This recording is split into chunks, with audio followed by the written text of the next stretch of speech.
والصلاة والسلام على رسوله الأمين نبينا محمد وعلى آله وصحبه أجمعين. Kaum muslimin sekalian yang semoga selalu dijaga Allah Subhanahu wa Ta'ala. Seperti biasa, kita saling mengingatkan untuk mensyukuri nikmat Allah Subhanahu wa Ta'ala. Kemudian tidak lupa kita juga menyampaikan dan kita perbanyak salawat serta salam kepada Rasulullah sallallahu alaihi wasallam, keluarga, sahabat dan juga seluruh kaum muslimin yang mengikuti tuntunan beliau sampai hari kiamat. Jemaah sekalian yang semoga selalu dijaga Allah Subhanahu wa Ta'ala.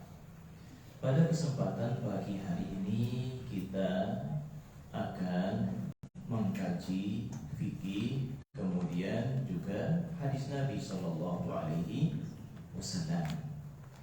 Yang pertama yang akan kita dahulukan adalah pembahasan tentang fikih. Ya. Dan pada pagi hari ini kita masuk kepada pembahasan berkaitan dengan bejana. Okay. Berkaitan dengan bejana. Apa itu bejana jemaah? Bahasa kita ya wadah, tempat gitu ya. Bahasa Arabnya al-aniyah, jamaknya al-awani. Nah, kita baca dulu apa yang disebutkan dalam terjemahan kitab Fikih Muyassar. Ya, untuk penjabaran lebihnya nanti akan kita tambahkan insyaallah. Jadi penulis menyebutkan bahwasanya bejana adalah wadah tempat penyimpanan air dan yang lainnya. Ya, ini umum berarti jamaah. Ya, wadah apapun, termasuk di dalamnya yang semisal ember, ya, yang semisal apalagi misalkan, ya, yang bisa nampung air gayung misalkan, ya, baskom, gelas. Kalau disebutkan dan lain-lainnya berarti apa? Termasuk juga piring, ya, karena bisa dipakai buat wadah makanan. Ya, nggak hanya air saja, jadi kan? Jadi bejana maksudnya adalah wadah tempat penyimpanan air dan yang lainnya, baik terbuat dari besi atau selainnya. Ya, dahulu mungkin banyaknya didapati bejana itu dibuat dari besi. Ya, akan tetapi sekarang maka kalau kita lihat kebanyakannya apa? Terbuat dari plastik. Ya, kira-kira hukumnya sama atau berbeda? Berdasarkan definisi tadi, maka hukumnya sama. Ya, baik yang terbuat dari bahan besi, ya, terbuat dari bahan plastik, terbuat dari bahan kulit misalkan, ya, atau yang lainnya, bahkan termasuk mungkin yang mewah-mewah atau kebiasaan orang kafir pakai apa? Wadah yang terbuat dari emas dan perak. Ya, dan itu yang akan kita bahas pada pagi hari ini berkaitan dengan segala macam bejana tadi. Kalau kita ditanya, misalkan kita ditanya tentang menggunakan benda yang disebut bejana tadi, apa jawaban pian? Apa hukumnya menggunakan wadah tadi? Maka jawabannya, hukum asalnya semuanya halal. Hukum asalnya semuanya halal. Sebagaimana Allah Subhanahu wa Ta'ala berfirman, "Huwallazi khalaqa lakum ma fil ardi jami'an." Dialah Allah Subhanahu wa Ta'ala yang menciptakan bagi kalian segala apa yang ada di bumi. Berarti jamaah masih ingat dahulu tatkala kita belajar kenalan dengan kaidah fikih, ini adalah salah satu dalil yang menjadi landasan disimpulkannya kaidah hukum asal segala sesuatu itu halal. Ya, hukum asal segala sesuatu itu halal atau mubah. Nah, berarti termasuk juga ya wadah-wadah bejana apapun bahannya. Ini bahannya apa itu? Tanah, keramik. Ya, ini gak boleh dipakai. Ya, kecuali kalau misalkan ada ayat secara khusus atau hadis secara khusus yang menyebutkan bahwasannya wadah dengan bahan demikian dan demikian itu haram. Jadi hukum asalnya segala benda yang ada di muka bumi Allah ini halal sampai ada dalil yang mengharamkannya. Ya, demikian. Kemudian ikhwas sekalian, bab berikutnya ya, atau bab berikut pembahasan berikutnya ya dari bab ini ya adalah apa? Adalah menggunakan bejana emas, perak dan yang lainnya dalam bersuci. Kalau yang ditanya jamaah, apa hukumnya menggunakan wadah yang terbuat dari emas dan perak untuk minum? Hukumnya apa? Boleh apa tidak? Belum tahu. Masya Allah. Ya, alhamdulillah, berarti ada gunanya saya datang. Ya bisa apa? Bisa sedikit ngasih tahu. Okay? Saya kira sudah tahu. Biasanya sudah umum kan gitu. Ya, sudah umum kalau sudah belajar fikih pasti membahas masalah wadah-wadah yang dipakai. Dan ini pembahasan dasar karena berkaitan dengan toharoh. Ya, biasanya wadah itu apa sih kaitannya dengan toharoh jemaah? Apa kaitannya wadah dengan bersuci? Ayo. Diam nih jamaahnya, masih ngantuk kan? Ya, apa kira-kira kaitannya? Kita bersuci pakai apa? Pakai air. Air ditaruhnya di mana? Di wadah kan gitu jamaah ya. Demikian itu kaitannya. Makanya ya dibahas di sini menggunakan bejana emas, perak dan yang lainnya dalam bersuci. Demikian. Ya. Terus tadi ada pertanyaan apa? Kalau dipakai buat makan, buat minum, ya bahannya terbuat dari emas dan perak, hukumnya apa? Boleh. Oh, berarti belum tahu ya. Oke. Ini sebenarnya bahkan para ulama sudah mengategorikannya sebagai ijma. Mazhab yang 4 sudah jelas mereka apa? Bersepakat ya tentang haramnya menggunakan wadah yang terbuat dari emas maupun terbuat dari perak untuk makanan maupun minuman. Ya, demikian. Jadi sudah sepakat para ulama ya bahwasanya apa? Bahwasanya menggunakan wadah makan, wadah minum, piringkah, gelaskah, emberkah dan semisalnya untuk makan dan minum ya itu haram. Kok bisa Ustaz? Karena hadisnya jelas. Ya, karena hadisnya jelas ya dan hadisnya juga sahih bahkan muttafaqun alaihi. Baik, kita akan baca yang beliau sampaikan. Kata beliau, boleh menggunakan segala macam bejana untuk makan, minum, dan penggunaan lainnya bila wadah tersebut suci lagi mubah. Ya, syaratnya apa? Halal dipakai dan kondisinya suci meskipun mahal, ya, meskipun mahal, ya, karena apa? Bahannya tebal, misalkan akhirnya mahal, ya, kualitasnya bagus, ya, akhirnya mahal.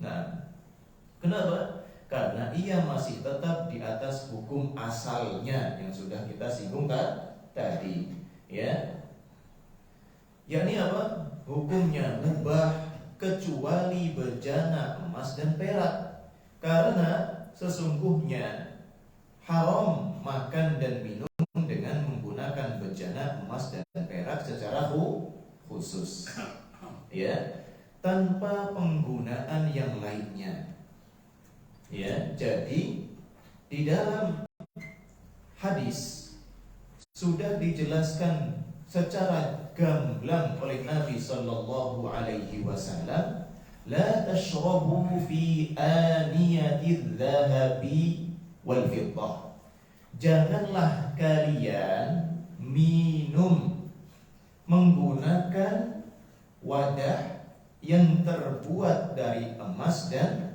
perak. Wala ta'kulu fi sihafiha, dan jangan pula kalian makan menggunakan sihaf.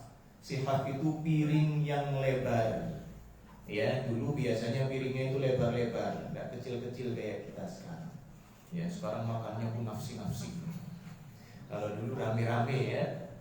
Nah, bukan berarti yang kecil nggak kena hukumnya. Dulu umumnya piringnya itu piring besar, ya. Wala ta'kulu fi sihafiha, jangan pula kalian makan menggunakan piring yang terbuat dari emas maupun perak.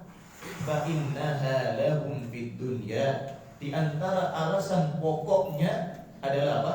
Kata Nabi sallallahu alaihi wasallam, wadah yang terbuat dari emas dan perak itu dikhususkan untuk orang-orang kafir di dunia, ya, walana fil akhirah, dan untuk kita bolehnya nanti kalau sudah di akhirat. Demikian. Jadi jelas nggih? Kalau pian ditanya, kita ditanya apa hukumnya makan atau minum menggunakan wadah yang terbuat dari emas atau perak? Jawabannya haram. Hadisnya jelas, ya, bahkan apa? Ya, langsung disebutkan jangan minum, jangan makan menggunakan alat-alat tersebut. Baik, jangan rahimani wa rahimakumullah. Ada ancaman yang lebih parah lagi, ya, dari Nabi Shallallahu Alaihi Wasallam, dan hadisnya hadis yang sahih riwayat Imam Bukhari dan Muslim juga. Beliau bersabda, alladzi yashrabu fi aniyatil fiddah, ya, orang yang minum menggunakan wadah yang terbuat dari perak, apalagi emas, ya, innama yujarjiru fi batnihi nar jahannam, tidak lain dia pada hakikatnya telah mengobarkan gejolak api neraka di dalam perutnya. Ancamannya besar, jamaah, ya. Alhamdulillah sekarang tahu, ya. Alhamdulillah sudah tahu. Jadi kalau misalkan ada wadah di rumah yang diperuntukkan untuk makan atau minum terbuat dari emas atau perak, ya, mulai sekarang jangan dipakai makan atau minum, ya. Terus diapakan, Ustaz? Ya, dijual. Dijual. Karena apa, jamaah, ya? Kita akan coba singgung beberapa poin yang lain yang disebutkan oleh ahlul ilmi juga, ya. Jadi di antara yang sudah kita tangkap tadi, yang pertama adalah kejelasan hukum makan dan minum dari wadah yang terbuat dari emas dan perak. Ini sudah apa? Dinyatakan ijma' seperti dinukilkan oleh Al-Imam Asy-Syaukani, Ibnu Abdil Bar, Imam Nawawi, ya, dan yang lainnya. Hadisnya jelas tadi. Jadi para ulama dari madhab yang 4 sudah sepakat bahwasanya ini haram, ya. Pian sepakat enggak? Sepakat, ya. Para ulama aja kayak gitu udah sepakat. Kita siapa, ya? Baik, dalilnya sudah kita sebutkan tadi ya. Kemudian ikhwah sekalian yang semoga selalu dijaga Allah Subhanahu wa taala. Di antara pembahasan yang juga dirinci oleh para ulama ya adalah boleh tidak kita menggunakan wadah yang terbuat dari emas dan perak untuk selain makan dan minum. Ya. Maka apa?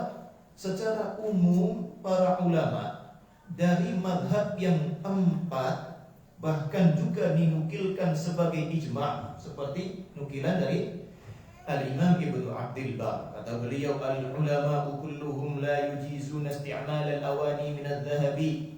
Para ulama seluruhnya, kata Ibnu Abdul Bar, mengatakan la yujizun, tidak membolehkan menggunakan wadah-wadah dari emas. Kama la yujizuna dzalika min al-fiddah. Sebagaimana mereka juga enggak membolehkan menggunakan wadah-wadah dari perak umum. Itu oke. Jadi dalilnya tadi apa? Khusus tentang makan dan minum. Sekarang kita bahas lebih umum. Boleh nggak dipakai buat yang lain? Makanya betul tadi dijual, ya. Atau misalkan buat simpanan, misalkan apa? Nanti tatkala memerlukan dijual pada saatnya, ya. Nah, bahkan Imam Nawawi mengatakan ajma'atil ummatu. Imam Nawawi yang sudah mengklaim ijma', ya. Setelah beliau telaah, kata beliau, umat Islam telah berijma' ala tahrimil akli wasyurbi wa ghairihima, atas haramnya makan dan minum serta yang lainnya alias selain makan dan minum minal isti'mal, dari penggunaan-penggunaan yang lain, fi ina'i dhahabin aw fiddah, pada atau dengan menggunakan wadah yang terbuat dari emas maupun perak, ya. Illa, kecuali kata beliau, ma hukiya an Daud, kecuali ada sebuah pendapat memang dari Daud al-Zahiri. Nah, wa illa qaul Syafi'i fil qadim, ya. Kalau enggak demikian juga mungkin apa kata beliau, pendapat Imam Syafi'i dari qaul qadimnya sebelum direvisi. Nah, baik. Ibnu Qudamah juga menjelaskan demikian ijma'. Ya, kata beliau, enggak ada perbedaan antara sahabat-sahabat kami, antara para ulama sahabat beliau ya di zaman beliau, bahwasanya menggunakan emas dan perak itu haram, ya. Maksudnya untuk apa? Dijadikan wadah, ya. Jadi secara umum penggunaannya itu tidak boleh, sebagaimana juga apa? Dipakai untuk makan dan minum, ya. Jadi kalau misalkan buat pajangan bagaimana? Nggak boleh juga, ya. Kenapa? Kata para ulama, karena ilahnya, alasan pengharamannya di akhir hadis tadi sudah jelas, itu khusus diperuntukkan oleh Allah bagi orang-orang kafir. Terserah mereka orang-orang kafir, ya. Tapi untuk kaum muslimin itu nanti di akhirat. Jadi kembali kepada keumuman alasan yang diberikan Nabi Sallallahu Alaihi Wasallam tadi, gitu ya. Ya, berarti gimana nih? Ya, berarti kalau misalkan seperti tadi kita punya bejana, gelas, cangkir, ya, piring misalkan yang biasa buat hiasan terbuat dari emas maupun perak, maka apa?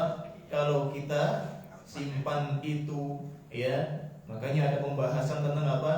Iqtina'i aniyatidz dzahabi wal fiddah. Hukum iqtina. Iqtina itu dimiliki, dijaga, disimpan, ya, tanpa perlu dimanfaatkan.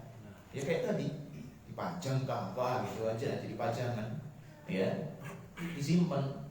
Maka apa? Yang seperti ini kata para ulama, mazhab jumhur, mayoritas ulama menyatakan apa? Menyatakan haram. Mayoritas ulama menyatakan haram. Jelas kira-kira? Ya. Demikian. Jadi kalau misalkan kita punya, ya, emas dan perak dalam bentuk piring, dalam bentuk gelas dan wadah-wadah seperti itu, maka mayoritas ulama menyatakan hukumnya haram. Ya, boleh dijual atau dirubah bentuknya. Ya, jangan rubah sendiri, ngawur. Baik, ikhwan sekalian, a'azzani wa a'azzakumullah. Itu ya diantara rincian berkaitan dengan tadi. Jadi ya, pembahasannya ternyata umum. Meskipun dalilnya tadi di awalnya menyebutkan larangan minum menggunakan wadah emas perak, larangan makan menggunakan wadah emas dan perak, tapi di akhir hadisnya tetap disebutkan Nabi alasannya. Ya, berarti itu hanya sekedar jadi contoh penggunaan umumnya. Ya, contoh penggunaan umumnya. Sebab hakikinya adalah apa? Karena itu memang buat orang-orang kafir di dunia dan buat orang muslim nanti di surga, insyaallah. Nah, ya bos sekalian, azani wa azakumullah. Ya, akan tetapi berbeda dengan apa yang sudah kita baca dari pendapat penulis tadi. Ya, seakan-akan penulis menyatakan bahwasanya hadis ini adalah dalil yang menetapkan pengharaman makan dan minum tanpa penggunaan yang lain. Jadi apa? Jadi kalau dinukilkan sampai sini seakan-akan apa? Seakan-akan kalau wudu pakai itu boleh. Ya, akan tetapi yang lebih tepat wallahu a'lam, ya sebagaimana pendapat yang sampai dinyatakan kesepakatan seperti tadi Al-Imam Ibnu Qudamah, Imam Nawawi, Ibnu Abdil Bar, ya, maka tentunya tentunya mungkin yang dimaksudkan oleh beliau tatkala mengatakan maka hadis ini menunjukkan bolehnya menggunakan keduanya dalam thaharah. Maksudnya apa? Maksudnya adalah bersuci menggunakan wadah ini tetap sah. Ya. Jadi kalau misalnya pian nggak punya wadah, nggak punya ember buat nampung air, ya, tapi tetangga punya, terbuat dari emas, ya. Kemudian pian pinjam untuk apa? Untuk nampung air sebentar untuk wudu misalkan. Ya, misalkan tetangganya kafir, ya, kemudian pian embernya pecah. Di kamar mandi ada embernya pecah. Akhirnya perlu ember untuk apa? Untuk mandi. Ya, karena orang kafir, ya, misalkan orang yang kaya luar biasa, pian pinjam ke sebelah, dikasihnya apa? Ember dari perak atau emas. Ya. Akhirnya apa? Pian tanya, "Enggak ada yang lain enggak, Pak? Yang biasa-biasa aja gitu." Ada, belum di rumah kayak gini semua. Misalkan tetangganya kafir, ya, misalkan, ya sudah, nggak ada lagi misalkan yang bisa dipinjami, ya, akhirnya pian terpaksa menggunakannya, pian pakai untuk wudu dengannya, nampung air, ya, kemudian pian berwudu dengan air dari bejana tersebut. Apa hukum wudunya? Sah. Ya, hukum wudunya tetap sah karena airnya terpisah dari hukum bejananya. Hukum airnya terpisah dari hukum wadahnya. Demikian.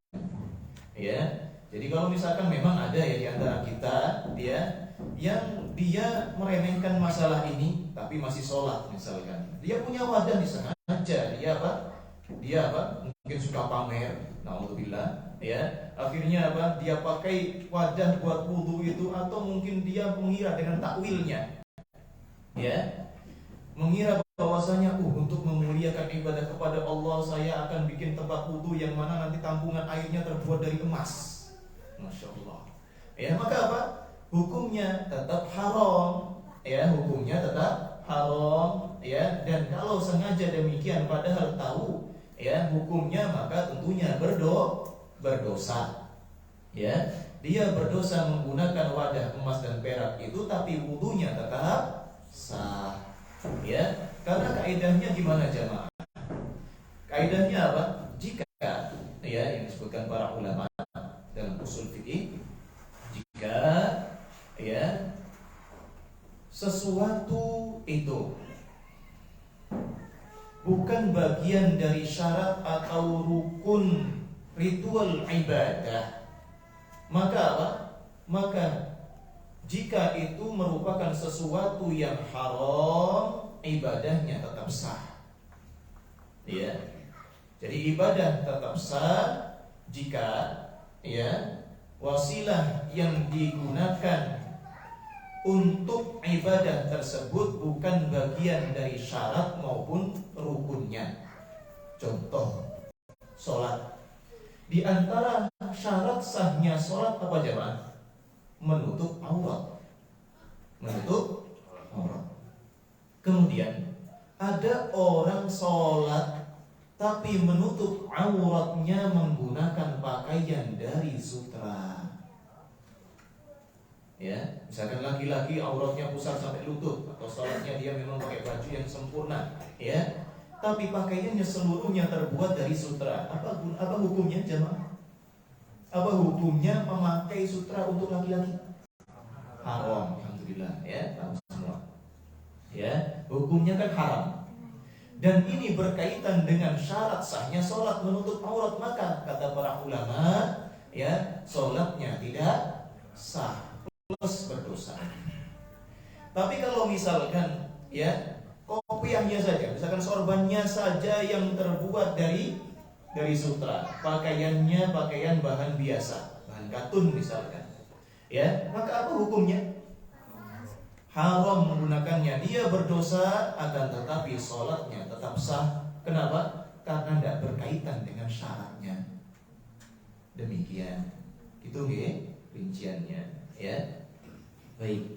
Jadi sekali lagi, kalau misalkan pian wudu menggunakan wadah yang terbuat dari emas maupun perak, ya pian berdosa. Maka jangan bikin dosa, ya. Cari, alhamdulillah sekarang banyak plastik ini, bersyukur pian ya. Jadi tidak susah nyari wadah. Demikian, ya. Dan kalau misalkan apa tadi, menggunakan wadah emas dan perak, wudunya sah, bersucinya sah, akan tetapi dosa. Nah, baik ikhwan sekalian yang semoga selalu dijaga Allah Subhanahu wa taala. Bagian kedua, hukum menggunakan bejana yang ditambal dengan emas dan perak. Ya, nambalnya pakai emas dan perak. Sudah kebayang? Ember plastik pecah. Ya, kemudian pian punya apa? Emas, ya, dapat perhiasan atau emas batangan, ember kesayangan, ya. Kemudian apa? Dilekuhkan, ya, buat nambal embernya tadi. Iya. Kalau plastik sih kemungkinan besar tidak, ya. Tapi kalau bahannya lain, dulu di zaman Nabi Shallallahu Alaihi Wasallam, Nabi pernah melakukannya, jemaah. Ya, Nabi pernah melakukannya, tapi wadahnya bukan plastik, ya. Demikian. Jadi yang akan kita bahas adalah hukum menggunakan bejana yang ditambal dengan emas dan perak. Nah, kata beliau secara ringkas, bila tambalannya terbuat dari emas, maka haram menggunakan wadah tersebut. Kembali kepada hukum asal hadis tadi. Oke? Kembali kepada hukum hadis yang telah kita sebutkan. Ya. Demikian. Karena ia tercakup di dalam umuman dalil tadi sudah. Adapun bila tambalannya terbuat dari perak yang sedikit, ya, perak yang sedikit, maka boleh digunakan. Ya, misalkan pecah, ya, kemudian apa? Kemudian ada bagian yang hilang sedikit kecil, bagian yang remeh, ya, bukan jebol, ya. Bukan pecahnya parah. Maka dulu kata Anas bin Malik radhiyallahu taala anhu, Rasulullah sallallahu alaihi wasallam itu dulu kata beliau, inkasara qadahu Rasulillah sallallahu alaihi wasallam. wadah milik Nabi Sallallahu Alaihi Wasallam dahulu itu pecah. Fattakhadha makana asy-sya'bi silsilatan min fiddah. Kemudian beliau untuk menggantikan bagian pecah yang hilang tersebut, beliau lelehkan menggunakan apa? Rantai yang terbuat dari perak. Jadi buat nambal, ya. Wallahu alam bahan embernya atau bejananya dari besikah atau bahan yang lain tidak disebutkan. Yang jelas tambahan remehnya tadi, tambahan kecilnya untuk menambal tadi terbuat dari perak yang sedikit, ya, perak yang sedikit. Maka apa? Maka ternyata apa? Ternyata ini masih digunakan Nabi Shallallahu Alaihi Wasallam, dan bahkan dalam riwayat yang lain disebutkan saya pun ikut menggunakan atau saya pun menyaksikan penggunaan wadah tersebut. Ya, berarti masih boleh. Gitu ya jemaah. Demikian, ya. Dan yang berikutnya pembahasan tentang apa? Tentang wadah milik orang kafir. Pernah pian pinjam dari tetangga yang kafir? Pernah Pak? Ada yang punya tetangga Nasrani misalkan? Ada? Kada pernah pinjam pian dari tetangga? Enggak pernah, alhamdulillah Allah cukupi. Alhamdulillah, ya, syukur pian gitu, ya. Ini antum dikasih bab kayak gini itu sebagai apa? Pengingat buat antum. Ternyata ada orang-orang yang nggak mampu sampai harus pinjam kepada tetangga. Urusan ember saja pinjam, jemaah. Masya Allah. Berarti nikmat yang ada sama kita itu apa? Sangat banyak. Bersyukur kita, ya. Dahulu para ulama bahas ini berarti apa? Ada di antara mereka itu yang nggak punya ember sampai harus pinjam kepada tetangganya. Dan bagaimana hukumnya kalau misalkan apa? Tetangganya kafir punya wadah, boleh tidak kita pakai? Ya. Maka semuanya kembali kepada hukum asal sebagaimana ayat yang sudah kita sebutkan tadi. Ya, segala benda yang ada di muka bumi Allah ini hukum asalnya apa? Mubah, halal. Ya, itu sudah dirangkum oleh para ulama dalam kaidah al-aslu fil asya'i al-ibahah. Ya, hukum asal segala sesuatu di muka bumi Allah ini mubah, halal, alhamdulillah. Ya. Nah, jadi apa? Hukum asalnya kata beliau, bejana orang-orang kafir adalah halal untuk digunakan. Tapi ada pengecualian. Apa yang dikecualikan? Kalau memang diketahui itu najis atau digunakan untuk sesuatu yang najis. Pian misalkan punya tetangga Nasrani, ya, pian tahu betul biasanya apa? Biasanya dia makannya babi misalkan, ya, atau mungkin naudzubillah anjing juga dimakan, ya. Maka jika tahu demikian, ya, kemungkinan besarnya wadah tersebut juga apa? Sudah tercemar najis. Berarti kalau hendak digunakan harus disucikan terlebih dahulu. Kalau bisa beli sendiri. Ya. Baik. Jadi kata beliau hukum asalnya bejana orang-orang kafir adalah halal untuk digunakan kecuali bila diketahui najisnya. Dalam kondisi ini tidak boleh menggunakannya kecuali setelah mencucinya, kata beliau. Berdasarkan hadis Abu Tha'labah Al-Khushani, beliau mengatakan, "Qultu ya Rasulullah." Saya bilang kepada Rasulullah, "Wahai Rasulullah, inna bi ardi qaumin min ahli kitab." Ya, Abu Tha'labah ini bilang cerita kepada Nabi, "Nabi, kami ini tinggalnya di negeri orang ahli kitab. Afanakulu fi aniyatihim, apakah kami boleh makan menggunakan wadah mereka?" Qol, kata Nabi, "La ta'kulu fiha." Jangan kalian makan menggunakannya kecuali illa alla tajidu ghairaha, kecuali kalau kalian enggak mendapati selain selainnya, ya berarti pinjam itu biasanya apa? Dalam kondisi gak punya kan gitu. Ya. Fagsiluha tsumma kulu fiha, maka cucilah kemudian makanlah darinya. Nah, karena apa? Karena jelas keumuman kalau misalkan negeri kafir ya, secara ghalabatul dhon, dugaan kuatnya adalah makanannya biasanya makanan yang haram. Ya. Baik. Bila najisnya tidak diketahui, yaitu ketika pemiliknya tidak dikenal bersinggungan dengan benda-benda najis, ya kayak tadi, tidak dikenal suka makan babi, ya tidak dikenal suka makan anjing misalnya, maka boleh menggunakannya, menggunakannya, ya karena telah diriwayatkan secara sahih bahwa Nabi Shallallahu Alaihi Wasallam dan para sahabat dahulu itu biasa apa? Ngambil air untuk wudu menggunakan wadah yang terbuat dari kulit milik wanita musyrik. Ya. Jadi Nabi dahulu pernah pinjam menggunakan wadah ya yang beliau butuhkan untuk ngambil air, pinjamnya kepada wanita musyrik. Demikian. Ya. Selama apa tadi syaratnya? Selama itu suci. Ya. Dan terbuat dari benda yang halal ya. Nah, dan karena Allah Subhanahu wa taala telah menghalalkan makanan ahli kitab untuk kita, dan kadang mereka menyuguhkannya kepada kita dengan nampan-nampan mereka, sebagaimana seorang hamba sahaya Yahudi dahulu, ya masih ingat insyaallah kalau rajin kajian contoh.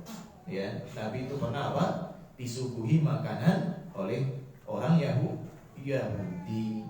Ya, Nabi diundang makan, ada roti yang terbuat dari gandum, ya ditambahi minyak, lemak gitu ya. Dan beliau pun tetap makan menggunakannya. Ya, tetap makan menggunakannya. Demikian. Jadi kalau pian punya tetangga Nasrani, ya, ngundang makan, makanannya makanan yang halal, dan pian tahu ia tidak biasa memakan makanan yang haram, yang najis, ya, yang najis, nggak biasa bersinggungan menggunakan wadah untuk sesuatu yang najis, maka apa? Maka silakan makan darinya, ya silakan makan darinya, ya. Tapi kalau yang dihidangkan sesuatu yang haram ya nggak boleh. Baik. Kemudian jamaah, ya. Ini bagian yang terakhir dari bab ini, kita selesaikan saja. Nah, apa itu? Bagian keempat kata beliau, bersuci dengan bejana yang dibuat dari kulit bangkai. Bersuci menggunakan wadah yang dibuat dari kulit bangkai. Maka sederhananya seperti ini.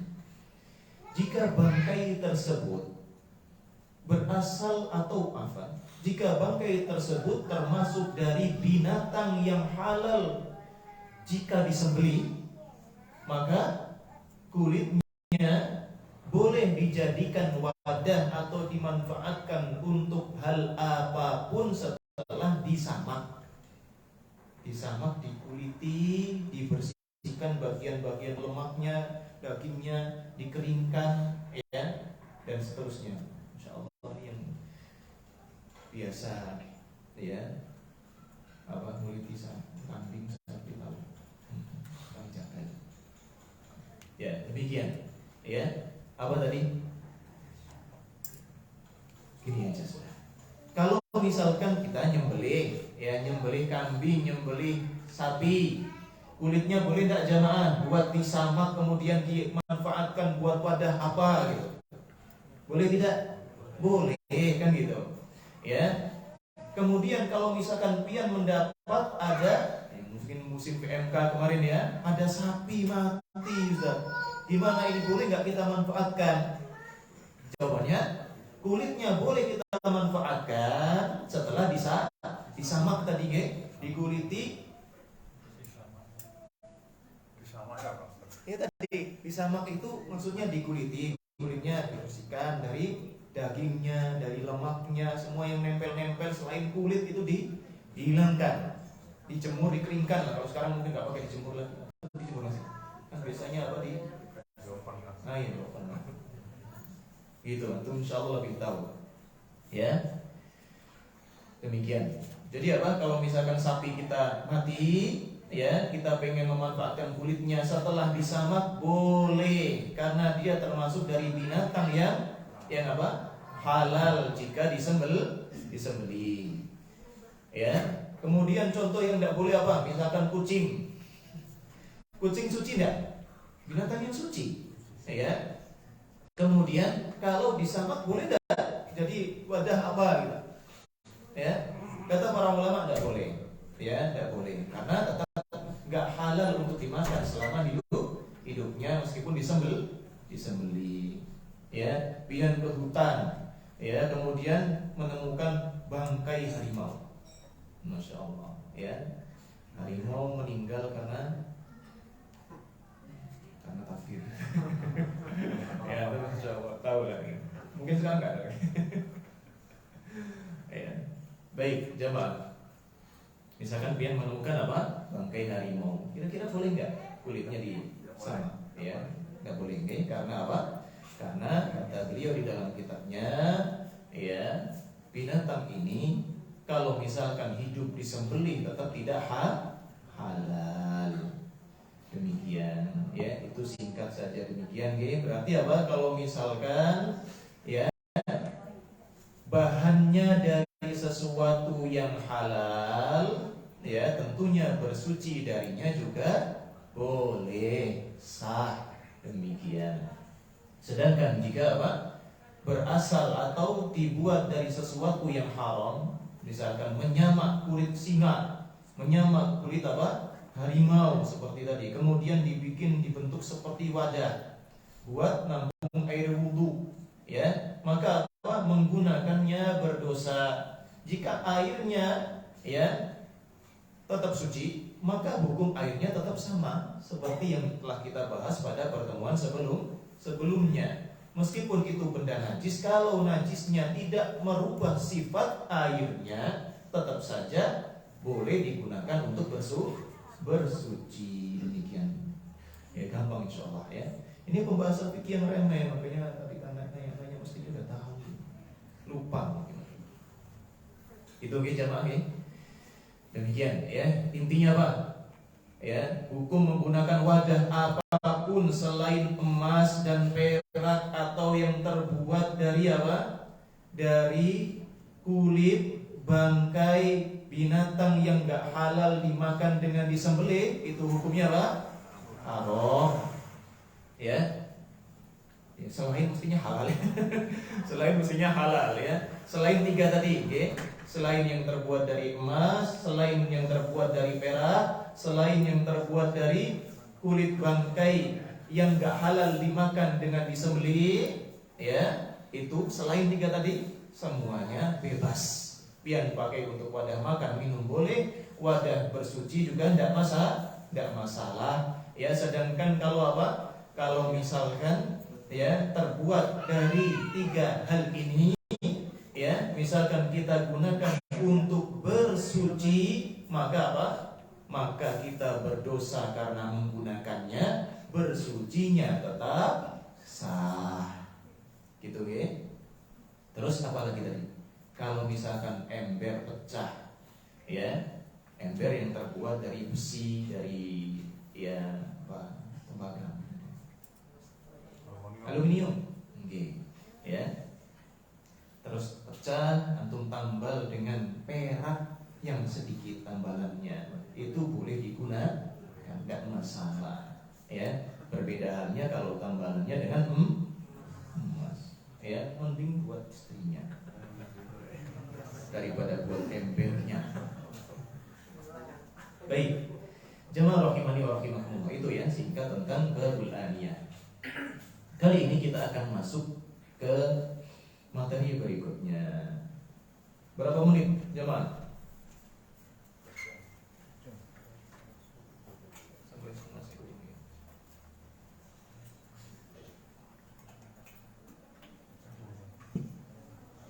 Insya Allah kita akan bahas satu hadis saja dari Riyadhus Shalihin. Oke, kita akan bahas satu hadis saja. Hadis yang ke-11 ya. Hadis yang ke-11. Kata Al-Imam An-Nawawi langsung menukilkan dari Abdullah ibnu Abbas. Kata beliau, wa an Abil Abbas, dan diriwayatkan dari Abul Abbas Abdullah atau Abdullah ibni Abbas. Nama beliau Abdullah, nama ayahnya Abbas. Jadi Abdullah bin Abbas punya apa? Kunyah Abul Abbas. Paham kira-kira? Jadi contoh saya misalkan, ya nama saya misalkan Abdullah, nama abah saya Abbas. Kemudian apa? Saya dikenal dengan bapaknya Abbas. Ya, entah karena saya punya anak namanya Abbas, ataukah memang kunyahnya masyhurnya dengan demikian. Okay. Jadi Abdullah bin Abbas ini dikenal juga sebagai Abul Abbas, ya, bin Abdul Muttalib radhiyallahu taala anhuma.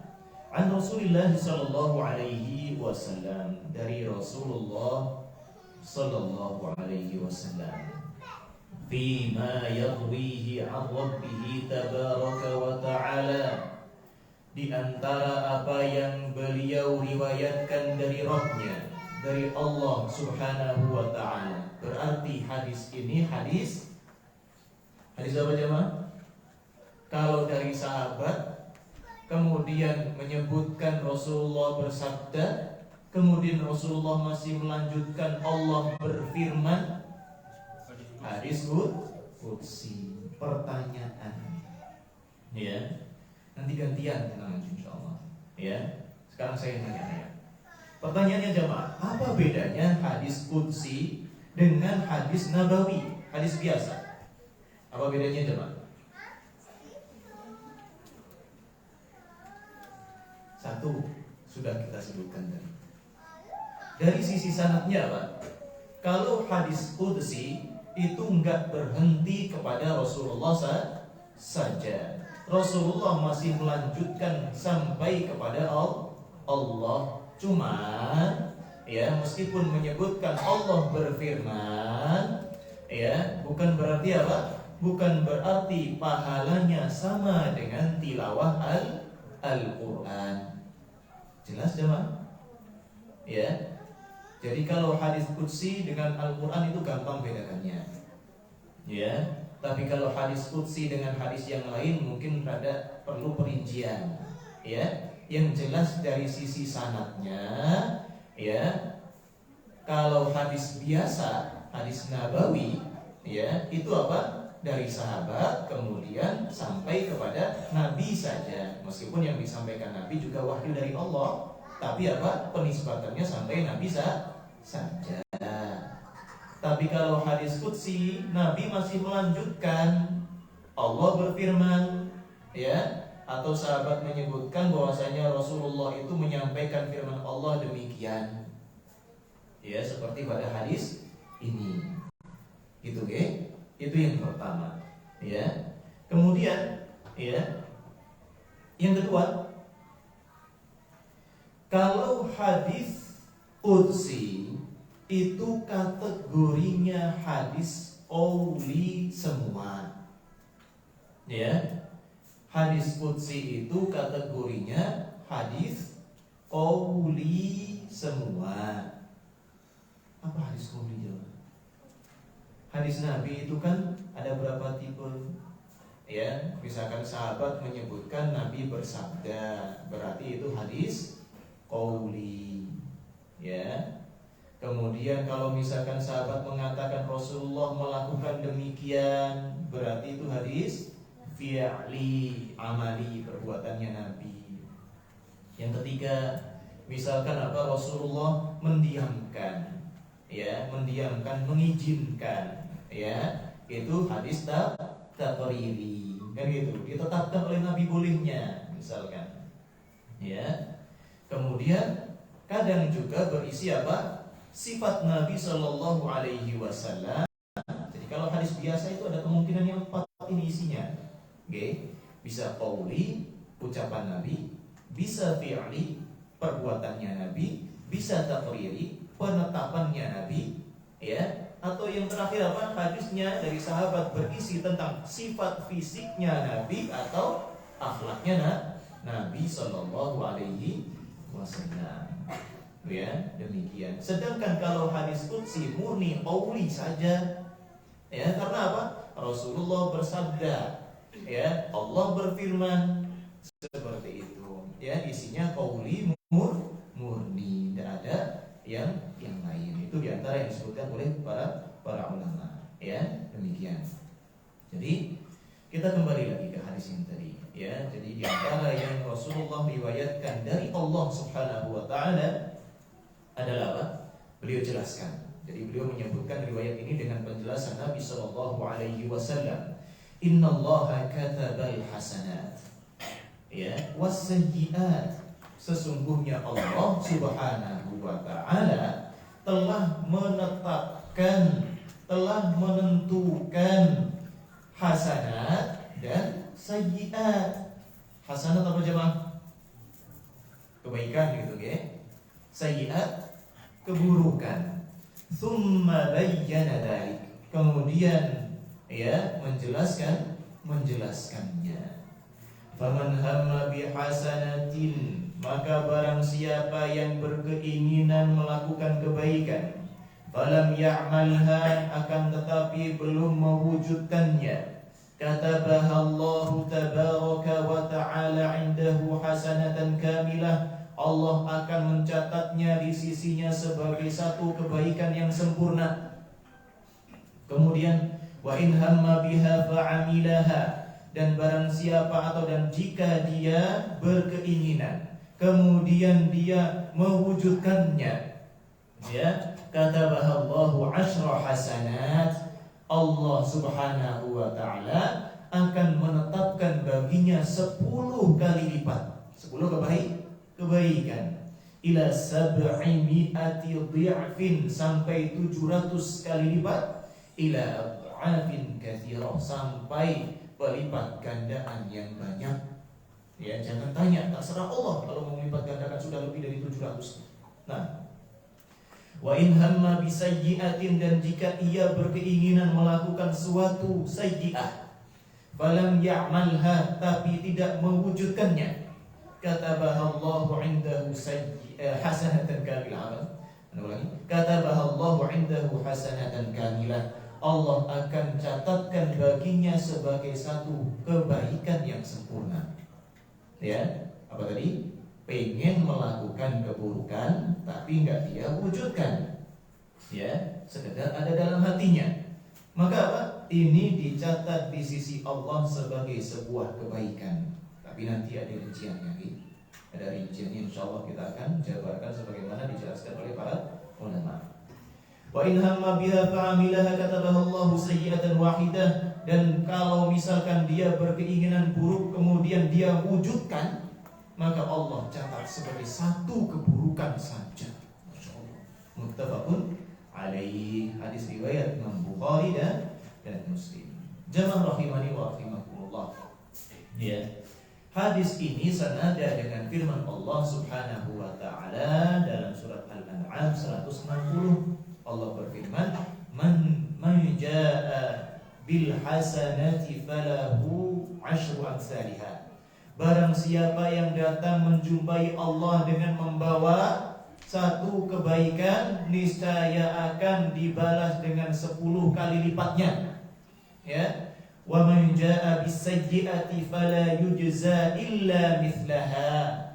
Ya, dan barang siapa yang datang membawa suatu keburukan, maka dia tidak akan dibalas kecuali semisalnya. Makanya aslinya jamaah, kalau kita ditanya keburukan apapun yang kita lakukan, itu nilai dosanya 1 terus. Tapi bukan berarti yang satu ini sama. Ya, kan ada dosa kecil, ada dosa besar. Ya, berarti ada yang satu balasannya kecil, satu balasannya besar. Nah, baik, ikhwan sekalian yang semoga selalu dijaga Allah Subhanahu Wa Ta'ala. Yang pertama, di antara faedah yang bisa kita simpulkan dari hadis yang disebutkan Imam Nawawi tadi adalah apa? Agungnya karunia Allah Subhanahu wa ta'ala. Agungnya karunia Allah Subhanahu wa ta'ala. Gimana dah agung jamaah? Ya, orang pengen melakukan kebaikan, belum sempat dia usahakan, sudah dicatat sebagai satu kebaikan. Ya, kalau dilakukan dilipat gandakan. Padahal hati yang baik karunia siapa? Allah. Dia bisa berusaha karunia siapa?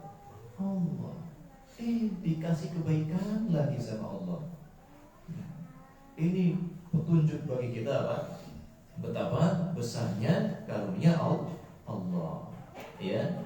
Dan kita tahu dalam hadis tadi kebaikan di sisi Allah itu dinilai besar, bahkan dilipat gandakan. Ini jamaah salah satu bukti bahwasanya Allah itu syakur. Ya, di antara nama Allah adalah Syakur. Ya, sederhananya Maha bersyukur. Maksudnya apa? Di antara maknanya adalah Maha pandai berterima kasih. Nah, bahasa kita kan kalau orang bersyukur ya, dalam hadis Nabi SAW misalkan la yashkurullah man la yashkurun nas. Enggak dikatakan bersyukur kepada Allah kalau orang enggak bersyukur kepada manusia, enggak terima kasih padanya. Ya, Allah itu sebenarnya enggak membutuhkan apapun kan gitu. Ada hambanya melakukan kebaikan yang nanti kebaikan buat kebaikan dirinya si hamba ini sendiri, Allahnya malah apa? Malah mau ngasih bonus. Subhanallah. Ini menunjukkan apa?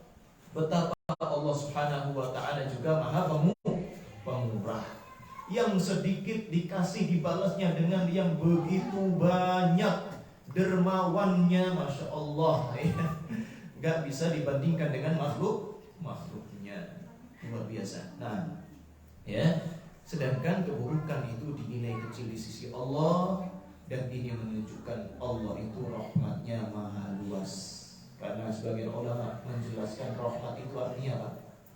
Mampu kalau Allah itu mau murka. Allah itu kuasa, tapi ternyata Allah itu malah memberikan maafnya, memberikan ampunannya, atau meringankan balasannya. Kalau kita udah tersinggung parah misalkan, ya, emosi luar biasa, kemudian apa? Kemudian punya kesempatan untuk membalasnya. Ya, kalau misalkan kita orang yang buruk, tentunya apa? Akan melampiaskan sejadi-jadinya, kan gitu. Ya, na'udzubillah min dzalik. Tapi Allah Subhanahu wa ta'ala tidak demikian, dan kita pun diperintahkan untuk apa? Memiliki sifat rahmat, sifat kasih sayang. Kalaupun mampu balas, jangan balas. Kalaupun apa? Kalaupun mampu memberikan hukuman, ya, padahal masih bisa dimaafkan dan diluruskan dengan cara yang lebih baik, maka apa? Maka berikanlah maaf. Ya, itu salah satu kandungan dari sifat rahmat. Nah, yang ketiga, ya, bahkan dalam tambahan pada riwayat Imam Muslim, disebutkan apa? Ya, diriwayatkan bahwasanya dihapuskan oleh Allah, keburukan itu bisa dihapuskan oleh Allah Subhanahu wa ta'ala, dan dijelaskan wa ma halaka 'ala Allahi illa halik, dan yang binasa di sisi Allah itu enggak lain kecuali orang-orang yang benar-benar hancur. Ya, sudah gimana jemaah? Satu keburukan itu cuma dinilai satu, kebaikan satu dilipat gandakan langsung 10, ya, sampai 700. Ternyata ada orang binasa gara-gara yang satu, tapi saking banyaknya satunya, ya, atau saking beratnya satunya. Ya, berarti apa? Ngeri kan? Mestinya satu kebaikan ini sudah langsung 10. Ini satu keburukan, subhanallah. Ya, saking banyaknya keburukannya sampai mengalahkan kebaikan yang mestinya nilainya berlipat-lipat ganda. Makanya ada sebuah asar yang dinisbatkan kepada Abdullah bin Mas'ud. Ya, wail celaka liman ghalabat wahdatuhu ala asyaratih. Ya. Oh kama qala. Ya, celakalah kata beliau. Celakalah orang yang satuannya tadi. Celakalah orang yang satuannya tadi bisa mengungguli 10-10-nya. Ya. Maksudnya tadi, ya, celaka benar orang-orang yang dosanya mestinya cuma dinilai satu saja, ya, tapi bisa mengungguli kebaikan yang nilainya 10 terus di sisi Allah Subhanahu wa taala, bahkan lebih. Celaka gimana? Ya, makanya dalam riwayat Imam Muslim tadi disebutnya apa? Wa ma yahliku 'ala Allahi illa halik, dan enggak ada orang yang celaka di sisi Allah kecuali dia benar-benar hancur, benar-benar celaka. Saking lalainya, padahal rahmat Allah itu sudah sangat luar biasa. Nah, baik. Ikhwah sekalian, a'azzani wa a'azzakumullah. Kemudian di antara yang enggak kita tekankan, kebaikan dilipat gandakan. Ya, ini nilai bilangan ganjarannya. Nilai bilangan ganjarannya dalam segala kondisi, Jadi pada dasarnya dalam kondisi apapun, misalkan kita melakukan suatu kebaikan, ya, Allah bisa lipat gandakan 10 sampai 700 sampai berlipat-lipat ganda tanpa bisa kita ketahui berapa lipatannya. Nah, ini juga apa? Bergantung dengan apa? Ya, semua itu tentunya pelipat gandaannya bergantung dari kualitas perbuatan kita dan juga kehendak Allah Subhanahu wa taala. Ya. Jadi penentu pelipat gandaan pahala di sisi Allah itu apa? Itu adalah apanya tadi? Kualitas ibadah kita juga kehendak Allah Subhanahu wa taala. Baik. Ikhwah sekalian yang semoga selalu dijaga Allah Subhanahu wa taala, ya. Kemudian para ulama juga menjelaskan ada masa-masa di mana kebaikan akan dinilai lebih mulia dikaitkan dengan waktu dan tempatnya. Jelas kira itu jemaah? Ya, misalkan orang sholat pahalanya dilipat gandakan jadi 10 kali lipat kalau dilaksanakan di masjid, di musola misalkan seperti biasa. Ya, ini belum dibandingkan dengan sholat sendirian, Nah, misalkan ya gampangnya 27 derajat kebaikan, ya, dilaksanakan karena jamaah kan tadi, ya. Kemudian Allah terima dan Allah lipat gandakan jadi 10 kali lipat. Ya, berarti berapa? 270 kan gitu. Ya. Ini berbeda kondisinya kalau misalkan kita berada di lokasi tertentu. Contohnya misalkan kita sholat di Masjid Nabawi, ya, sholat di Masjidil Haram. Nah, itu contohnya. Jadi pada dasarnya secara umum dimanapun akan Allah lipat gandakan. Tapi apa? Ada momen-momen tertentu, ada tempat-tempat tertentu yang secara khusus akan apa? Melipat gandakan lipatan yang sudah ada. Ya, seperti tadi apa? Sholat di tempat yang Allah khususkan seperti Masjid Nabawi dan Masjidil Haram yang pahalanya akan melipat atau yang pahalanya akan dilipat gandakan. Ya. Contoh yang lain misalkan, ya seperti tadi juga sebenarnya. Kalau misalkan orang sholat fardu, milihnya di rumah, dapatnya 1. Ya. Kalau misalkan dilipat gandakan 10, ya mentok 10.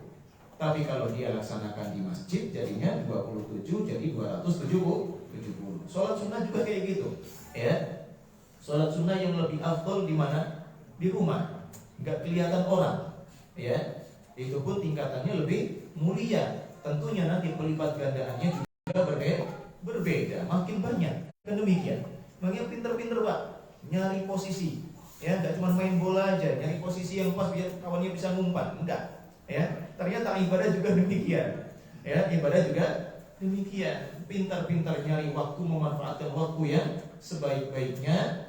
ya memanfaatkan tempat dengan sebaik-baiknya. Nah, ya contohnya apa kalau waktu bulan Ramadan, ya bulan-bulan haram, atau waktu-waktu yang jelas-jelas apa? Jelas-jelas Nabi Shallallahu Alaihi Wasallam misalkan memperbanyak ibadah pada waktu-waktu tertentu tersebut. Atau jamaah selain berkaitan dengan waktu dan tempat, ya amal kebaikan kalau pengen bernilai lebih lagi, kita bisa apa? Usahakan amal yang jariyah, ya amal yang jariyah. Makanya di pertemuan dulu kita singgung apa? Nabi itu manusia terbaik dan pahalanya akan terus bertambah meskipun kita enggak ngirim bacaan ngaji kita. Karena apa? Semua yang sampai kepada kita ilmu dari agama ini, ya ajarannya Nabi Shallallahu Alaihi Wasallam. Nabi akan otomatis dapat kiriman. Orang tua kita misalkan, oh masya Allah orang tua kita memfasilitasi kita supaya bisa ngaji, ya supaya apa? Masuk pesantren misalkan. Maka apa? Mereka tanpa kita kirimi pahala sudah apa? Sudah dapat karena mereka mengarahkan kepada hidayah. Ya, demikian. Baik, jamaah rahimani wa rahimakumullah. Gitu nih. Terus keburukan nilai bilangannya ya selalu satu. Nilai keburukannya di sisi Allah selalu satu. Beda sama kebaikan tadi. Ya, langsung dilipat gandakan 10. Tapi keburukan juga ada kalanya menjadi lebih buruk di sisi Allah, ya, maupun lebih buruk dampaknya dipengaruhi zaman dan lokasi juga. Ya, contohnya di bulan haram maksiat, ya, di bulan Ramadan malah maksiat, ya, di tanah haram maksiat, ya, lagi umroh mestinya ibadah. Nah, untuk bila misalkan berzina, ya, dan yang lain sebagainya. Di dalam masjid malah maksiat, ya. Alhamdulillah. Nah, baik. Dan kondisi juga demikian, ya, mempengaruhi besar kecilnya apa yang akan dia terima. Seperti tadi, seperti halnya orang yang mengarahkan kepada kebaikan, menjadi perintis kebaikan, ya. Kalau ada orang yang merintis keburukan, gara-gara dia banyak yang ikut, oh tabungannya banyak tuh, ya, tabungan transfer dosa. Wal'iyadzubillah. Baik, ikhwas sekalian azhari wazakumullah. Dan ada kalanya juga, ya, dilipat gandakan balasannya dipengaruhi status atau kondisi orang tersebut sendiri. Kok bisa? Ya, sebagaimana Allah Subhanahu wa taala berfirman tentang siapa? Istri-istri Nabi sallallahu alaihi wasallam. Allah berfirman, ya nisa an-nabi, wahai istri-istri Nabi, may ya'ti minkunna bi fahisyah, barang siapa di antara kalian mendatangi fahisyah, perbuatan yang keji, ya, mubayyinah, yang telah jelas, yudha'af lahal 'adzabu dhifain, maka balasan, ya, adabnya akan dilipat gandakan dua kali lipat. Jamaah rahimani wa rahimatullah, ini dalam surat Al-Ahzab, ya, bisa lihat ayat 30-31. Dan sebaliknya kebaikan juga demikian.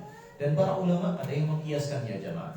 Jadi kalau orang sudah tahu betul mana halal mana haram, sudah punya ilmunya, ya, kemudian apa? Kemudian dia malah meremehkan dosa, maka bisa jadi dia juga mendapatkan ancaman sebagaimana kondisi istri-istri Nabi Shallallahu Alaihi Wasallam. Ya, kondisinya istri-istri Nabi ini, masya Allah, mereka dimuliakan Allah menjadi pasangannya Rasul Shallallahu Alaihi Wasallam. Ya, tentunya apa? Penegur dalam diri mereka, rasa takut untuk bermaksiat juga lebih besar, kan gitu.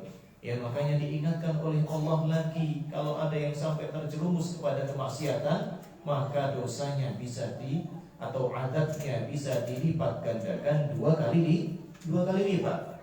Demikian pula tatkala orang, ya, sudah berilmu, kondisinya mirip seperti itu, kemudian malah apa? Meremehkan dosa, maka bisa jadi, ya, mendapatkan hal yang sama. Ya, itu diantara yang dikiaskan oleh para ulama. Baik, jemaah rahimani wa rahimakumullah.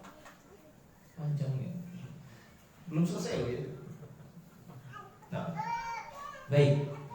Jadi keburukan itu nilai bilangannya di sisi Allah ya semuanya sama-sama satu, tapi masing-masing satuannya berbeda-beda ukuran besar kecilnya di sisi Allah Subhanahu wa taala ya. Dan masing-masingnya tentunya berbeda kadar adabnya. Baik, kita kembali ke hadis tadi ya.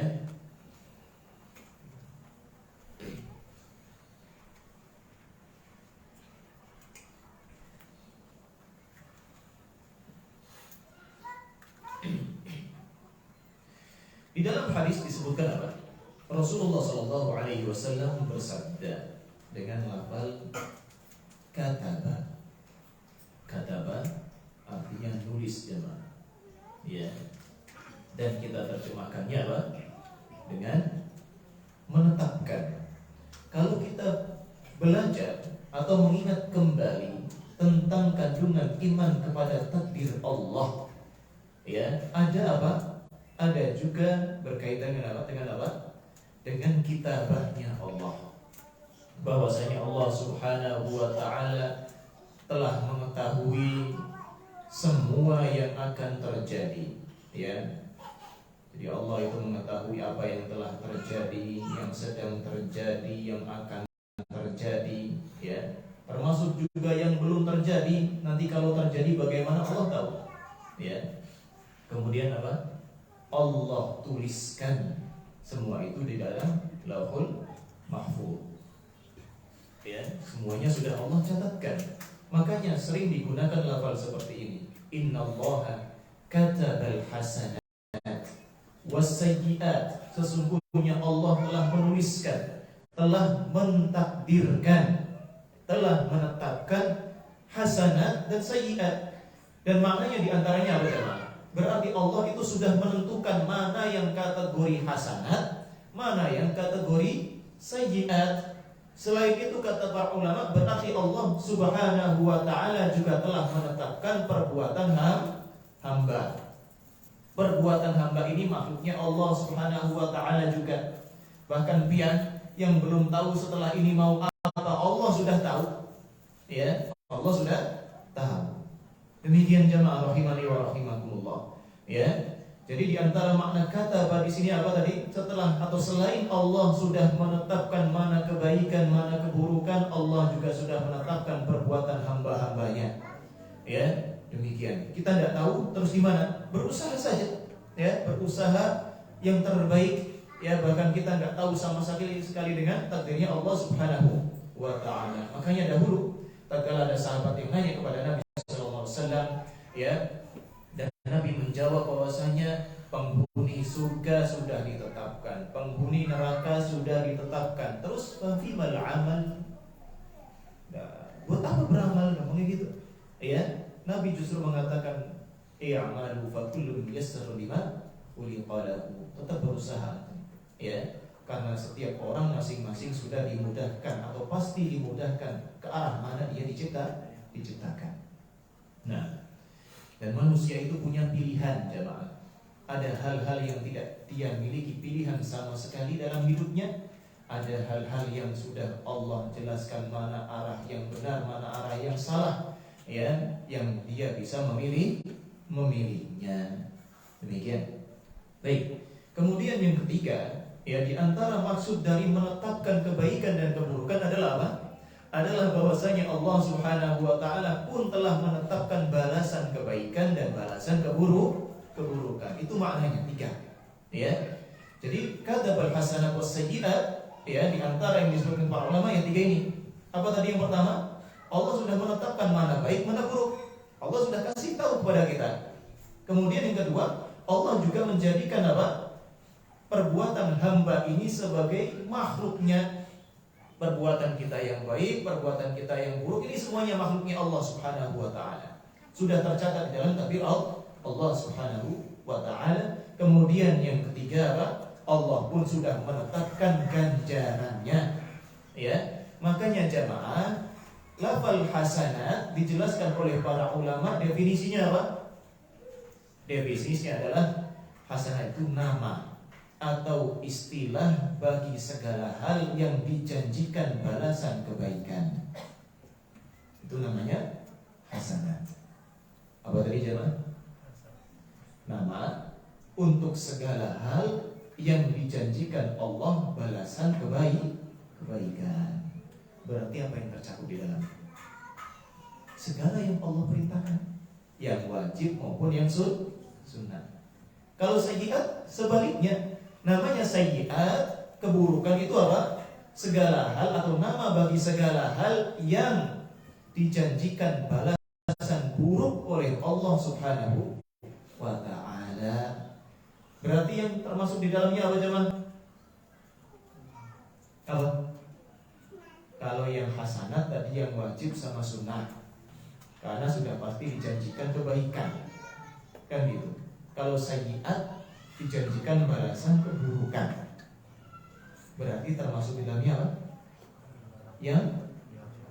Yang haram saja, ya. Yang haram saja. Karena makruh, masya Allah, masih Allah maafkan. Allah benci tapi apa? Dan Allah berikan dosa. Demikian. Ya. Jadi hasanat itu yang diperintahkan, yang wajib maupun yang sunnah, ya. Sedangkan yang sayyi'ah itu yang diharamkan. Berarti mestinya peluang melakukan kebaikan ini lebih banyak. Menabung kebaikan itu peluangnya lebih besar. Karena apa? Mencakup yang wajib sama yang sunnah jemaah. Ya, sedangkan apa? Yang sayyi'ah itu cuma satu kategorinya, yang diharamkan saja. Demikian. Belum lagi kalau kita tinjau, berapa sih yang diharamkan sama Allah? Bahkan hukum asal semua yang Allah ciptakan ini halal. Ya, kan demikian. Baik, ikhwan sekalian, azani wa azakumullah. Ya. Kita lanjutkan. Ya. Masuk kepada bagian hadis yang berikutnya. Nah, di antara yang disimpulkan oleh ahli ilmi dari hadis tadi, kondisi hamba jika dihadapkan dengan kebaikan dan keburukan itu ada 4. Apa jawaban? Kondisi seorang hamba dihadapkan dengan hasanat dan sayyiat itu ada 4. Yang pertama, berkeinginan baik tapi tidak mewujudkannya. Yang pertama apa? Berkeinginan baik tapi tidak mewujudkannya. Ini ada rinciannya jemaah. Ya. Yang pertama, dia belum mengusahakannya. Dia cuma sekedar pengen, tidak mengusahakan. Maka apa? Maka ini sudah dicatat satu kebaikan. Masya Allah. Ya, baru ingin saja sudah dicatat sebagai satu kebaikan. Kemudian yang kedua, mengusahakannya tapi belum sampai mewujudkannya. Mengusahakannya tapi belum sampai mewujudkannya. Contoh, ya, misalkan apa? Ada orang pengen sholat sunnah jemaah, sholat duha misalkan, ya. Ini kayaknya alhamdulillah kerjaan sudah selesai, ya, cepat, masih ada waktu buat sholat duha misalkan. Dia sudah berangkat wudu, ya. Tapi qadarullah habis dipanggil lagi sama majikan sama bos misalkan, nggak jadi sholat. Padahal keinginan kebaikannya untuk sholat. Tapi pian sudah mengusahakan supaya apa? Nanti bisa sholat. Ya, maka apa?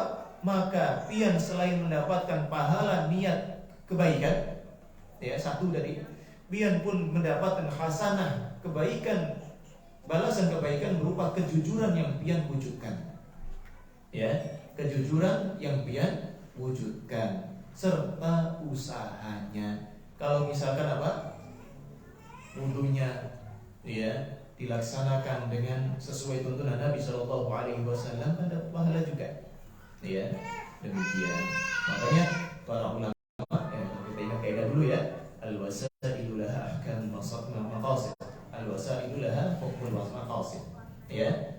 Perantara-perantara itu hukumnya serupa dengan tujuannya. Demikian. Jelas nih.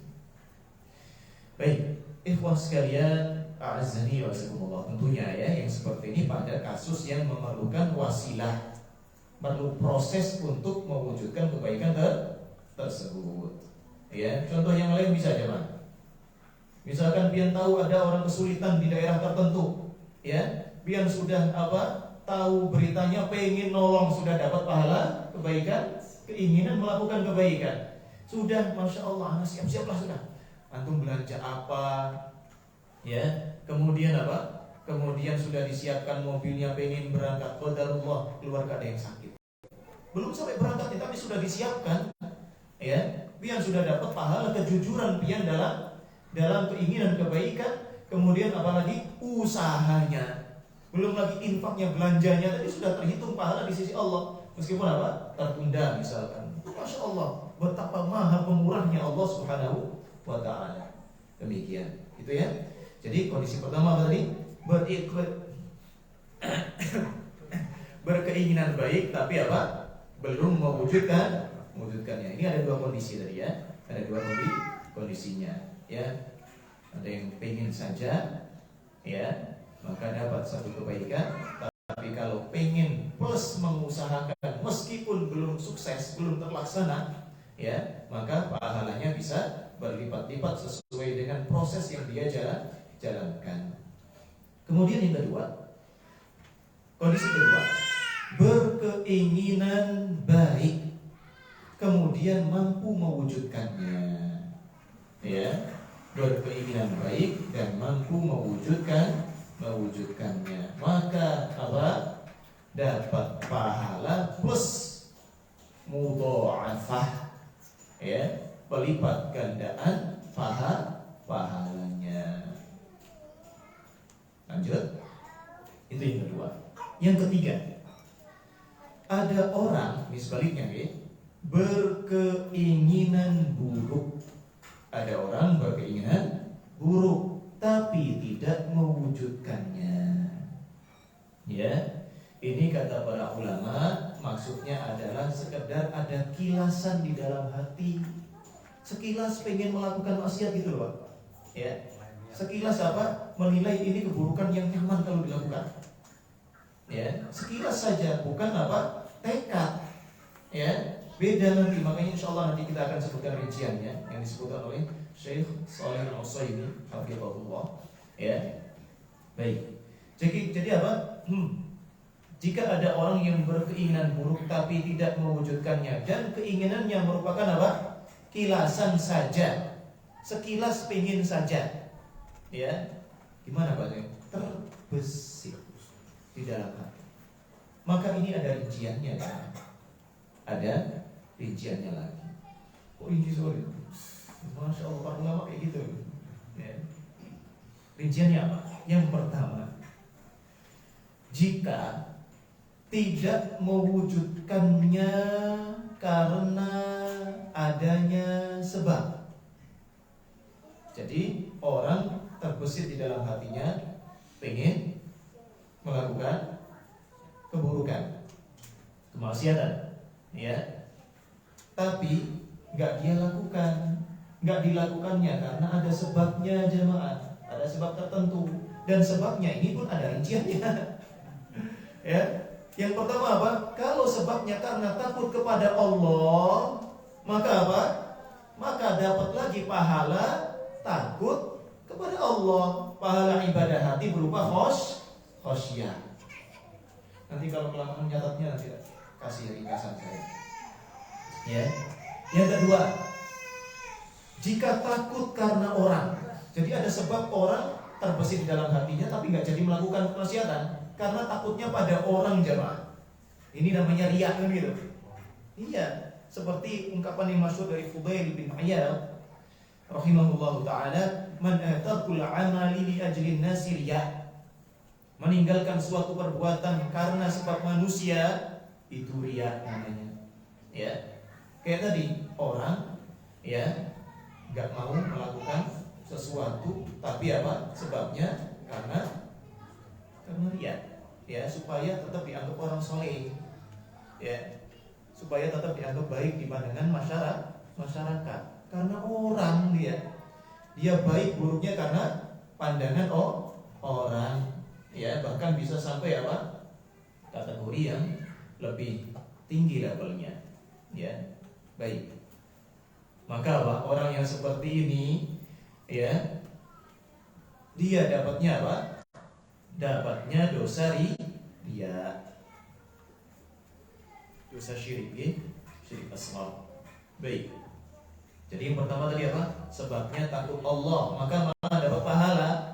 Ya, dia dapat pahala. Tapi kalau sebabnya karena takut orang, ya, karena apa?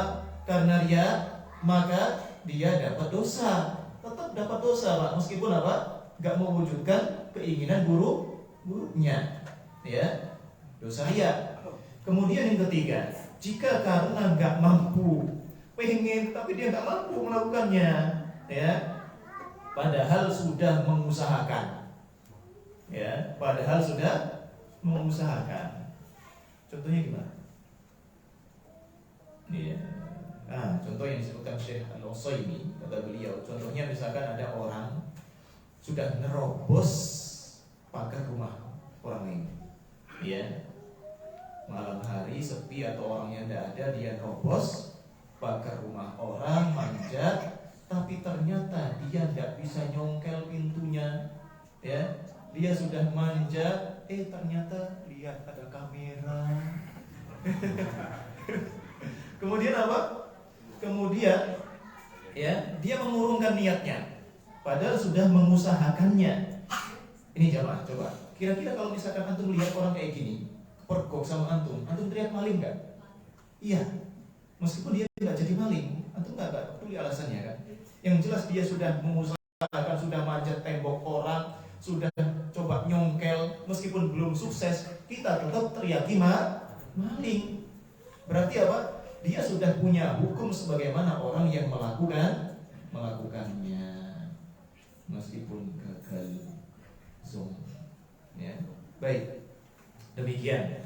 Jadi yang ketiga, kalau sebabnya karena memang gak mampu, ya, padahal sudah mengusahakannya, berarti apa? Dosanya sebagaimana yang sukses mewujudkannya. Dan ini, ya, yang apa? Dijelaskan oleh Syekh Shalih Al-Utsaimin. Baik. Mungkin ada yang nanya, gimana Ustaz? Kalau misalkan ada maling sudah nerobos, ya, sudah mempunyai keinginan keburukan, sudah diusahakan, tapi habis apa? Habis sukses nerobos pagar, belum sempat melakukan, dia takut kepada Allah, ingat, sadar lagi, ya, balik lagi. Alhamdulillah juga nggak kepergok, gitu kan, nggak dihukumi mati, dihukumi sama masa, ya. Maka apa? Dia sudah berdosa karena sudah mengusahakannya. Tapi di sisi lain dia alhamdulillah kemudian dapat pahala karena ingat Allah, takut kepada Allah yang mengantarkan dia kepada taubat, meninggalkan perbuatan buruknya. Jadi keburukannya, ya, insya Allah saat itu juga saat Allah sadarkan dia dan dia bertobat dari kesalahannya, kemudian mengurungkan niatnya, ya, sudah dihapuskan oleh Allah Subhanahu wa ta'ala. Wallahu a'lam. Ya. Lanjut. Yang berikutnya, jika tidak mewujudkannya tanpa sebab, gak jadi melakukannya, sudah punya keinginan, gak jadi melakukannya tapi tidak ada sebabnya, jamaah. Ya, misalkan hilang gitu saja, ya. Jadi awalnya ada hasrat gitu kan, ada hasrat keinginan, tapi apa? Habis ya, HP apa? Jadi tiba-tiba berubah pikiran gitu. Jadi keinginannya bukan keinginan yang serius, bukan keinginan yang serius, sekedar kilasan, kemudian apa? Tiba-tiba nggak jadi. Itu aja, tanpa rasa takut kepada Allah, bukan karena takut kepada manusia, bukan sebab yang lainnya, tiba-tiba udah nggak pingin lagi, gitu aja, ya. Maka apa? Maka ini mendapatkan satu kebaikan, ya. Jelas, ya. Ini nggak ada sebabnya, ya. Tadi pengen, tiba-tiba sebabnya, astagfirullah. Minum lagi. Baik. Ada orang hendak melakukan keburukan, ada kilasan di dalam hatinya pengen melakukan keburukan. Kemudian tanpa sebab keinginan tersebut hilang. Maka apa? Maka dia mendapatkan satu kebaikan. Nah, kemudian yang kedua, ada yang berkeinginan buruk dengan keinginan yang kuat, ya, dengan keinginan yang kuat. Bahkan kalau sudah berkeinginan kuat itu biasanya apa jemaah? Sudah diperhitungkan, sudah bikin planning meskipun nggak ditulis, ya, di dalam hatinya, ya. Itu menunjukkan atau tanda-tanda dia berkeinginan kuat atau tidak, ya, demikian.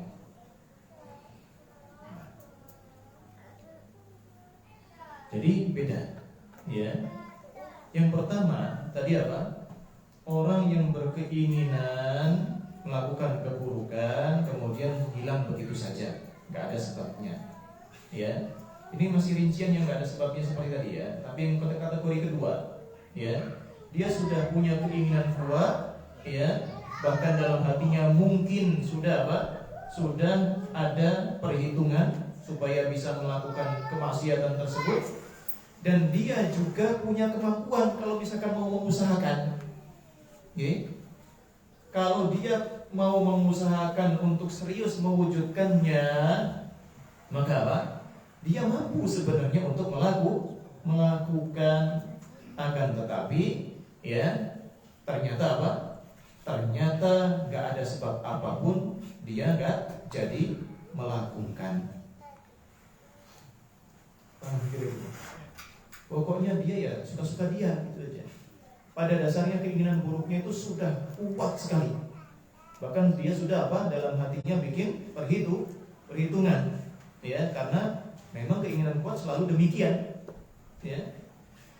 Dan dia secara fisik atau modal dari fisiknya mampu untuk mewujudkannya. Ternyata tidak jadi. Tidak jadinya juga cuman karena suka-suka dia, bukan apa? Sebab yang lainnya. Maka ini pun dicatat sebagai sebuah keburukan, ya. Niat yang buruk yang kuat, ya, dengan tubuh atau kondisi yang mampu mewujudkan. Kalau misalkan mau mengusahakan, ini dicatat sebagai sebuah keburukan, ya. Demikian, dan ini yang dipilih oleh Al-Imam An-Nawawi rahimahullah dan juga Syekhul Islam. Jelas tidak kira-kira jemaah? Kalau masih ngantuk, tidak fokus, susah fokus. Apa makanya? Baik, gitu ya. Sampai situ dulu, ya. Jadi intinya kondisi hamba dihadapkan dengan kebaikan dan keburukan itu ada 4, ya. Ada yang pengen melakukan kebaikan tapi nggak melakukan. Ada yang pengen apa? Melakukan kebaikan tapi tidak mewujudkannya, ya. Rinciannya ada 2. Ada yang pengen melakukan kebaikan kemudian mewujudkannya, ya. Ini pun sudah kita jelaskan, ya, dapat kebaikan dan pelipat gandaannya, ya. Kemudian ada yang berkeinginan buruk tapi nggak mewujudkannya, sekedar kilasan saja, ya. Ini pun ada rinciannya, ini banyak tadi, ya. Demikian yang bisa kita sampaikan pada kali ini, ya. Oh iya, berarti yang keempat apa jemaah? Baru 3 ya tadi. Berkeinginan baik nggak mewujudkan, berkeinginan baik mewujudkan, berkeinginan buruk nggak mewujudkan, berkeinginan buruk mewujudkan, yang jelas, ya. Kalau berkeinginan buruk dan mewujudkannya, ya otomatis dapat 1 dosa. Baik, sampai situ dulu nih.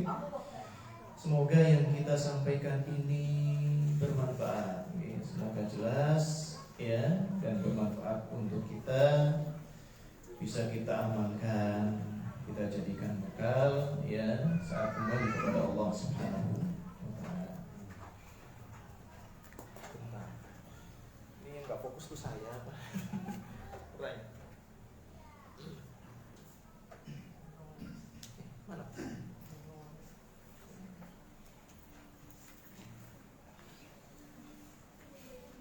Baik, pertanyaan pertama ya. Ustaz mau bertanya, kalau kita disuguhi minum di tempat teman yang beragama bukan Islam dan di rumahnya ada anjing, apakah kita boleh minum minuman yang diberikan? Jazakallahu khairan. Ya. Sederhananya gimana, jemaah? Jika kita tahu minuman atau wadah minuman tersebut, pertama ya, kita lihat wadahnya, karena kasusnya tadi dalam pembahasan fikihnya wadahnya. Biasanya anjing minumnya dari gelas itu enggak? Anjing dikasih minumnya pakai gelas kayak gini enggak? Enggak. Berarti hukum asalnya insya Allah aman. Ya, aman. Ya. Kemudian yang kedua dilihat minumannya apa. Ya, yang juga harus dilihat apa? Minumannya. Demikian. Kalau halal berarti ya sudah, silakan diminum ya. Jadi kita perhatikan ya, apakah wadah ini ya wadah yang jelas-jelas terbuat dari bahan yang halal ya, tidak diperuntukkan untuk sesuatu yang najis seperti anjing tadi ya. Kemudian lihat juga yang disuguhkan apa. Jika memang semuanya aman, maka halal untuk kita makan, kita minum, ya, halal untuk kita konsumsi. Baik. Yang berikutnya, bagaimana hukumnya seorang muslim yang diundang perkawinan seorang non-muslim? Bagaimana dengan hukum kedatangan dan makanannya? Ya. Maka jawabannya apa jemaah? Biasanya yang terdapat dalam acara orang-orang kafir itu kemaksiatan. Jika kita tidak mampu menghindarinya, maka ya, maksudnya di acara tersebut gak bisa dihindari kemaksiatannya, maka ya jangan datang. Ya, maka jangan datang. Yang bisa sikapi dengan lebih bijak. Misalkan kirim hadiah karena kawan saja, ya. Nah, Anda masalah kan? Ngasih hadiah kepada orang kafir tidak masalah, bahkan dianjurkan ya untuk melunakkan hati mereka dengan akhlak yang mulia ya. Demikian. Kalau misalkan aman dari kemaksiatan, orang kafir biasanya ngapain sih? Minimal pakaian mereka tuh buka aurat ya. Kalau kita datang ke sana, waduh ya, susah ini nutup mata. Ya, menutup mata nabrak ya namanya. Baik. Demikian ya. Makanya apa hukum asalnya? Karena ghalabatul dhann ya, dan bahkan bisa dikatakan kepastian acara mereka itu penuh dengan kemaksiatan yang tidak bisa kita hindari, maka kita hindari untuk mendatanginya. Kita sampaikan dengan bijak ya, dan juga mungkin kita berikan hadiah yang kita kirimkan, atau semisalnya kita datang saat acaranya sudah selesai misalkan, atau sebelumnya ya, saya lebih rajin daripada undangannya, biar bisa bantu misalkan ya, bantu apa? Menyiapkan acara pernikahannya, silakan ya, karena ini berkaitan dengan kebiasaan saja ya, bukan bagian dari agama. Nah, beda lagi kalau misalkan Natal kayak kemarin dia apa, bantu-bantu, oh nggak boleh ya. Baik. Kalau aman, beneran aman ya, misalkan apa, yang nikah ini orang Katolik pakai jilbab juga misalkan ya. Kemudian makanannya yang disuguhkan itu makanan yang antum tahu ini terbuat dari bahan-bahan yang halal, wadahnya juga ya, seperti tadi hukum asalnya juga wadahnya juga halal kan, selama nggak diketahui dipakai untuk yang najis, maka tidak masalah kita makan ya, tidak masalah. Baik Ustaz, kalau sholat berjamaah dapat 27 derajat dan dikalikan 10, tapi belum tentu diterima. Sedangkan dosa walaupun nilainya cuma 1, tapi kalau sudah termasuk dosa sudah pasti diterima dosanya. Bagaimana menyikapi Ustaz? Ya, kok antum macam putus asa gitu? Padahal ya sudah dijelaskan tadi, dosa itu nilainya 1 keburukan. Kemudian mudah bagi Allah untuk menghapuskan. Ya, syaratnya bertobat, minta ampun kepada Allah, niscaya Allah akan terima taubatnya. Ya, dan antum jangan jangan mudah berputus asa dari rahmat Allah, belum tentu diterima. Ya, jangan demikian. Justru seperti halnya doa. Ya, doa itu kita sampaikan kepada Allah, kata Nabi, harus dengan wa anta muqinun bil ijabah, harus dengan hati yang yakin pasti diijabahi oleh Allah. Meskipun kita ini tahu banyak salahnya, ya, tetap harus yakin kepada Allah. Jadi bangunlah ibadah kita itu di atas keyakinan kepada Allah, ya, jangan di atas keraguan-raguan. Tapi bukan berarti sikap khawatir seperti ini juga tercela. Justru ini adalah salah satu tanda kebaikan jemaah. Ya, dia insya Allah akan terhindar dari sikap ujub terhadap kelebihannya. Okay. Makanya ibadah kepada Allah jemaah, ya, gak boleh cuma salah satu unsur seperti ini saja, takut saja, gak boleh. Harus punya rasa cinta kepada Allah dan juga pengharapan kepadanya. Oke, itu pian harus gabungkan semuanya. Ya, pian ibadah mengusahakan kebaikan, pian jangan cuma takut gak diterima saja, kemudian gak berusaha. Ini kan akhirnya akhirnya malah tidak dapat apa-apa. Ya, takut gak diterima justru menjadi motivasi bagi kita untuk semakin memperbaiki kualitas ibadah kita. Itu sikap yang benar. Ya, demikian, bukan malah putus asa, malah meninggalkan kebaikan. Gitu ya. Ya, jadi tidak perlu dipertanyakan. Ya, belum tentu diterima. Terus kalau belum tentu gimana? Ya tetap berusaha pokoknya. Sekali diterima langsung dilipat gandakan, bisa berlipat-lipat, tenang aja. Ya. Dan kalau dosa, ya, bukan berarti kita ngajarin meremehkan dosa. Ya. Dosa di sisi Allah ya tercatat sebagai satu keburukan. Tapi Allah juga itu punya tahu, ya. Allah itu tahu, Maha tahu antum punya udzur apa enggak nih. Ya. Antum mau bertobat atau enggak nih? Selalu dibuka pintu taubatnya oleh Allah Subhanahu wa ta'ala. Demikian, imbangkan, sekali lagi imbangkan rasa cinta kepada Allah, jangan mengandalkan cinta saja. Ya, imbangkan dengan rasa roja, harapan kepada Allah, tapi jangan juga ngarep saja, nggak usaha. Ya, imbangkan dua hal tadi juga dengan dengan rasa takut kepada Allah, rasa khawatir. Jangan cuma takut saja. Ini 3 unsur dalam beribadah yang harus kita hadirkan. Demikian, semoga ya bisa bermanfaat. Baik, sampai situ dulu. Jazakumullahu khairan. Ya, kita akhiri dengan doa kafaratul majlis. Subhanallahumma bihamdik, asyhadu an la ilaha illa anta, astaghfiruka wa atubu ilaik. Sallallahu ala Muhammad wa ala alihi wa sahbihi wasallam. Assalamualaikum warahmatullahi wabarakatuh. Ini panitia, ini enggak apa-apa tadi, karena taruh di bawah aja.